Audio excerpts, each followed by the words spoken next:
Liberty ce matin, les fans de K-pop ont pris place. Des jeunes adolescents qui dansent plusieurs heures par jour et enchaînent les chorégraphies. Rien n'est trop beau pour atteindre le niveau des stars de la pop coréenne. Ce que moi, en tout cas, j'aime bien dans la K-pop, c'est leurs danses, leurs chorégraphies qui sont vraiment très très précis, on va dire. Leurs chansons qui, eux, ils mettent leurs émotions dedans. Voilà quoi. Et leur beauté, il ne faut pas se mentir, hein, ils sont vraiment beaux, même si certains disent qu'ils sont un peu efféminés, mais il ne faut pas croire, hein, ils sont forts, on va dire. Quand ils dansent, ils éprouvent en même temps des sentiments. Et ça, j'adore le style, tu vois, le talent. Et voilà. C'est vraiment top, ça touche au cœur.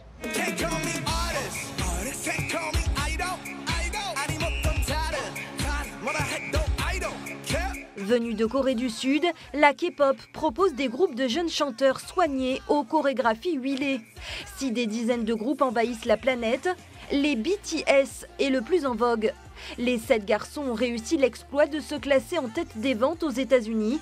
Ils rapporteraient même à la Corée du Sud 3,5 milliards de dollars de retombées économiques annuelles. Au Fénois, le phénomène sud-coréen est grandissant. On compterait plusieurs milliers de fans.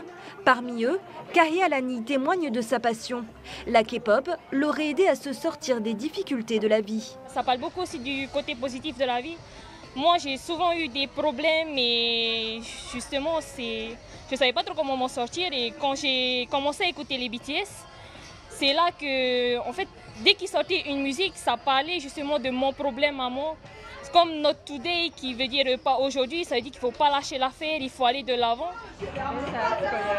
Vaikeho et Tehono Pukayani ont eu la chance d'assister à un des concerts des BTS aux États-Unis. Chez elles, la K-pop est une affaire de famille. Moi, j'ai pleuré dès que le concert a commencé. Et quand le concert a terminé aussi, j'ai pleuré.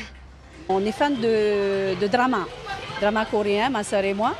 Donc à partir de là, les enfants se sont intéressés à tout ce qui est coréen et c'est eux qui nous ont fait découvrir la K-pop. Donc la musique coréenne avec toutes les chorégraphies parce qu'on adore danser. Pour la première fois à Tahiti, les fans de K-pop auront droit à un concert des BTS sur grand écran. Le Liberty affiche déjà complet pour cet événement unique. J'ai découvert qu'il y avait à peu près 4000 fans de K-pop en Polynésie. Et effectivement, au niveau des réseaux sociaux, on reçoit entre 40 et 50 messages par jour de fans qui souhaitent assister aux événements, savoir comment ça se passe, quels sont les horaires. C'est un événement mondial où le 26 janvier, dans tous les pays du monde, le concert sera projeté. C'est une date unique. Les représentations donc, ont lieu à 11h, 14h15, 17h30, 20h30 et puis on va certainement ouvrir des séances supplémentaires, on ne sait pas encore. 470 places ont déjà été vendues.